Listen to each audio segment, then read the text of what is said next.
Konferenca 62 e sigurisë në Myni ka hyrë në ditën e dytë të saj me një agjendë të ngarkuar me diskutime mbi sigurinë globale, marrëdhënie transatlantike, si dhe sfidat e stabilitetit në rajon dhe më gjerë.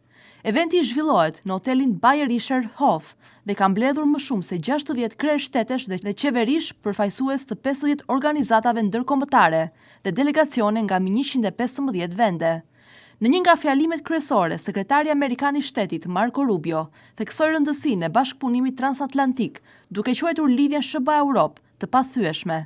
Ai vuri në duke historinë dhe lidhjet kulturore mes dy palëve, duke thënë se Shtetet e Bashkuara do të mbeten një fëmijë e Europës, pavarësisht hemisferave.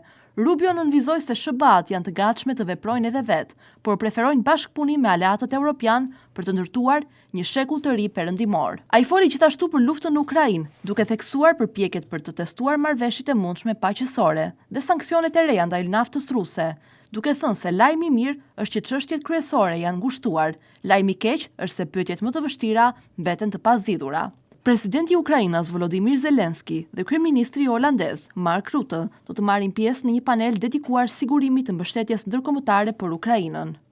Kryeministri britanik Keir Starmer paralajmëroi Europën për nevojën e një pavarësie më të madhe në mbrojtje dhe përshkroi kontinentin si një gjigant të fjetur që duhet të rrisë kapacitetet e veta mbrojtëse. Ai theksoi gjithashtu planet e Mbretërisë së Bashkuar për të dislokuar grupin e saj të sulmit me aeroplan mbajtëse në Atlantikun e Veriut, në bashkëpunim me SBA-n, Kanadan dhe aleatët e NATO-s. Presidentja e Komisionit Evropian, Ursula von der Leyen, nënvizoi rëndësinë e mosbesimit ndaj narrativave ruse për luftën në Ukrainë dhe nevojën për të ushtruar presion mbi Moskën.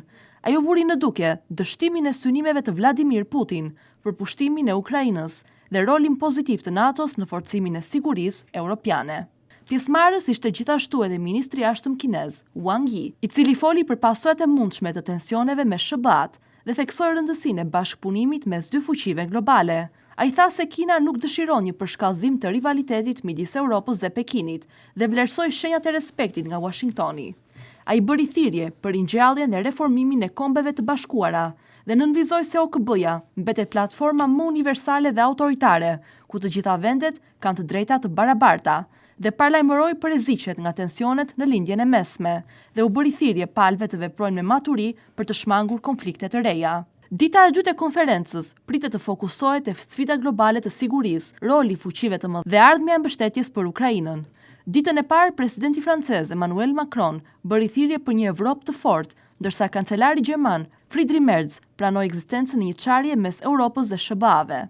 Konferenca Myniut 2026 po nxjerr në parë rëndësinë e unitetit transatlantik, nevojën për forcim të sigurisë europiane dhe koordinim global në një kohë sfidash të mëdha gjeopolitike.